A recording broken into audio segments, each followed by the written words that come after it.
बात करूंगी भारत की। ऑल वेदर विजडम ट्रेन हर मौसम के अंदर, बर्फ के अंदर भी चलेगी, गर्मी में सर्दी में सब चलेगी और उधर तो चल ही जाएगी। लेकिन आपको मैं बताता चलूं, और जो भारत के प्रतिनिधि थे उन्होंने जो पाकिस्तान की तरफ से बात रखी गई कश्मीर को लेकर, उस पर जवाब देना, उस पर तवज्जो देना उन्होंने बेहतर नहीं समझा और कहा कि हम इनको इस लायक नहीं समझते कि जवाब दिया जाए। देखिए, इंडिया का जैसे जैसे diplomatic, political and economic, financial cloud बढ़ता जा रहा है, इंडिया जो है वो समझता है कि हमें तो ज़रूरत ही कोई नहीं है पाकिस्तान की। एक बात, ये कौन सी कंट्री में है ये ट्रेन? बंदे तो 42 वाली ये वाली। ये भाई सिंगापुर।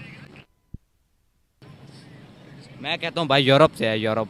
जो आज़ाद कश्मीर है वहाँ पर बहुत बड़े पैमाने पर मुजाहरे हो रहे हैं। वो कह रहे हैं हमें आज़ादी चाहिए, हमने इंडिया के साथ शामिल होना है। वो कहते हैं जी ये जो सारी की सारी टेरिटरीज हैं, इंटेग्रल हैं, इनअलाइनेबल पार्ट ऑफ इंडिया हैं, और हम इन रिमार्क्स को जो है ना will use with contempt and deserve, और ये डिज़र्व करते हैं और ये डिग्निफाई नहीं करते कि इनको रिस्पांस दिया जाए। तो हम ये कह सकते हैं कि मईशत के पूरे मामलात हैं, एक दूसरे से मफादात जुड़े हुए तमाम ममालिक के जिसके मफादात जिसके साथ ज़्यादा जुड़े होंगे, जिसको जहाँ से ज़्यादा प्रॉफिट या फ़ायदा आता हुआ नजर आ रहा होगा। आप दुनिया में पीछे क्यों रहते जा रहे हैं? हर चीज के अंदर, एजुकेशन में, टेक्नोलॉजी में, जबान में। जब secretary of state Antony Blinken security council meeting में सारे एक्ट्स ऑफ टेररिज्म की बात कर रहे थे, तो उन्होंने लश्कर तैयबा का भी बात की। हमास और लश्कर तैयबा दोनों टेररिस्ट ऑर्गेनाइजेशंस हैं। बहुत मजाक हो गया भाई। ये जम्मू एंड कश्मीर है जो इंडिया वाली साइड पे है, वहां पर ट्रेन चलाई। एसपी न्यूज 91 में आपका स्वागत है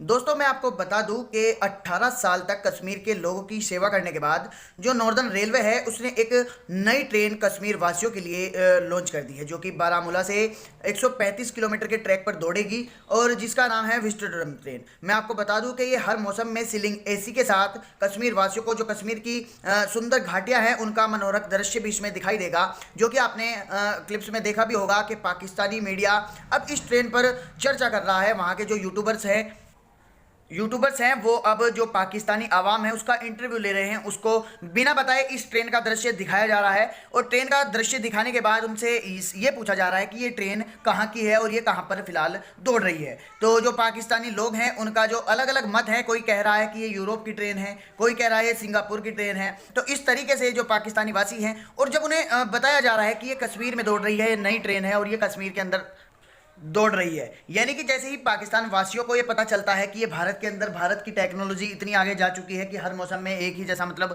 ऐसी ट्रेन भी उन्होंने चला दी है, तो उनकी आंखें फटी की फटी रह जाती हैं और उनका जो चेहरा है देखने लायक होता है।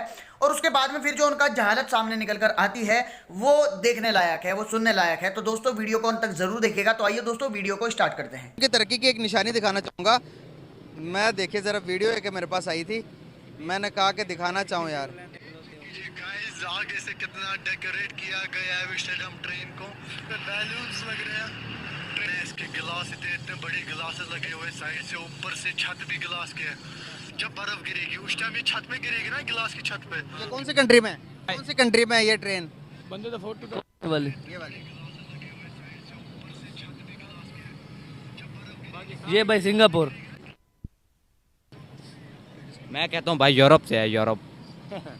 पता कौन सी कंट्री है? नहीं बता दें। आपने कहा इंडिया पहले। आप बता दें। नहीं, आपने कहा इंडिया, ये इंडिया लग तो क्या, अगर इंडिया नहीं है तो फिर आप बता दें। नहीं, आप क्या क्या क्या कह रहे हैं? ये ग्रीन एक्सप्रेस है, अपनी ग्रीन एक्सप्रेस है। अपनी ग्रीन एक्सप्रेस है, वो किधर चल रही है? वो चल रही है सरगोदा में। वहाँ पर ग्रीन एक्सप्रेस में खोता रेडी चल रही है। चलो यार बहुत मजाक हो गया भाई। ये जम्मू एंड कश्मीर है जो इंडिया वाली साइड पे है, वहाँ पर ट्रेन चलाई है। इंडिया वालों ने चलाई है। जी, कश्मीर के अंदर चल रही है। आप मुझे बताएं हमारे पूरे कश्मीर के अंदर ट्रेन सिस्टम है? नहीं। दोस्तों, बहुत देर से मैं इस चीज़ को फोर्सी कर रहा था कि इंडिया पाकिस्तान को इग्नोर कर रहा है, और मैं आपको ये टाइम एंड अगेन इस चीज़ को बता रहा था। बहुत सारे लोग समझते थे ये खैर है, कोई बात नहीं है। देखिए, इंडिया का जैसे जैसे diplomatic, political and economic, financial cloud बढ़ता जा रहा है, इंडिया जो है वो समझता है कि हमें तो ज़रूरत ही कोई नहीं है पाकिस्तान की। एक बात, चलो इस हद तक तो बात समझ आती थी कि जी ठीक है, हमारा आप इनसे क्या लेना देना है, ऑल दैट। लेकिन अभी उन्होंने ये फैसला किया है कि उन्होंने कहा जी कि जी पाकिस्तान जो है वो अक्सर कश्मीर का जिक्र करता रहता है यूएनएस मीटिंग में, और उन्होंने कहा जी कि वी विल, जो पाकिस्तान रेफरेंस करता है कश्मीर को यूएनएस मीटिंग में, वी विल, जिसे कहते हैं ना, with contempt, we will meet Pakistan with contempt it deserves. अब ये रिमार्क्स जो हैं वो एम्बेसडर रविंद्रा साहब से आए हैं, जो कि जब से पाकिस्तान के यूएन में इनवाई मुनीर अकरम साहब ने जो किए, और जो वॉर एंड इजराइल में हुई, तो जारी बात है पाकिस्तान ने इसमें अपना भी बात की, और उन्होंने कहा जी कि हम उस कंटेम्प्ट के साथ, उस हकारत के साथ, उस अंदाज से पाकिस्तान को रिस्पॉन्ड करेंगे जिस अंदाज से ये डिज़र्व करता है। और ये भी पता चला है, उन्होंने कहा जी कि और उन्होंने कहा जी ये हैबिचुअल नेचर के जो कहते हैं ना वो इल्ज़ामात हैं, और वो कहते हैं जी ये जो सारी की सारी टेरिटरीज़ हैं इंटेग्रल हैं, इनअलाइनेबल पार्ट ऑफ इंडिया हैं, और हम इन रिमार्क्स को जो है ना will use with contempt and deserve, और ये डिज़र्व करते हैं और ये डिग्निफाई नहीं करते कि इनको रिस्पांस दिया जाए इस हवाले से। अब ज़ाहिर बात है ये अच्छा मज़े की बात है कि थोड़ा अर्सा पहले, अब देखें इंडियन पॉइंट ऑफ व्यू को अमेरिकन्स जब सपोर्ट करते हैं तो उससे उनकी जो बात में वज़न आ जाता है। फॉर एग्ज़ाम्पल, जब secretary of state Antony Blinken security council meeting में सारे एक्ट्स ऑफ टेररिज्म की बात कर रहे थे, तो उन्होंने लश्कर तैयबा का भी बात की। देखें ये है वो मुसलमान ममालिक को समझ ही नहीं आई उनके साथ हुआ क्या है। अब वो कहते हैं इन्होंने सारी की सारी जो पॉलिटिकली करेक्ट होना है, आपको देखें इंटरनेशनल पॉलिटिक्स में you have to be politically correct. आपको दुनिया को बताना है कि आपका जो केस है वो ठीक है, एज़ पर इंटरनेशनल लॉ है, और हमें उस चीज़ को वैल्यू देना है।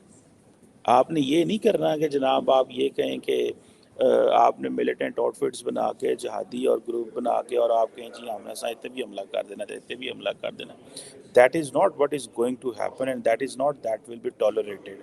सो मुसलमानों को तो 50 साल बाद पता चली, 40 साल बाद सारी स्टोरी पता चली। पहले यही ग्रुप्स, अब देखें ना, यही तालिबान जब बन के सोवियत यूनियन से लड़े तो अच्छे थे, फिर हुआ उन्होंने कहा नहीं यार आप तालिबान जो है ना, आपने तो अलकायदा को, जिसने हम पे हमला किया वो दहशतगर्द जमात है, आपने साथ दिया, चलो भाजो तो दहशतगर्द हो। सो आई थिंक ये बहुत तेज़ी से चीज़ों को समझने की ज़रूरत थी। देखिए आपके पास इंटरनेशनली आपके पास कंट्रोल नहीं है चीज़ों का। जब आपके पास कंट्रोल नहीं है तो फिर आपको उस तरह चलना है जिस तरह आपको चलाया जाएगा। अब इंडिया क्या करने लगा है, इसको इस पे आते हैं। इंडिया ये करने लगा, उन्होंने कहा जी हम नहीं, जवाब ही नहीं देते, जाओ जो करना है कर लो, ठीक है जी। और आप जवाब ही नहीं देंगे, अब वो इसको रिस्पॉन्ड ही नहीं करेंगे, और वो कहेंगे जी ये जिसे कहते हैं ना ये हमारे वो काबिल ही नहीं है। अब हुआ यूँ है कि इंडिया का डिप्लोमेटिक पॉलिटिकल कैपिटल इतना बढ़ गया है। अब देखें उन्होंने पकड़ के जो है कनाडा को पूरे वेस्ट में आइसोलेटेड कर दिया है।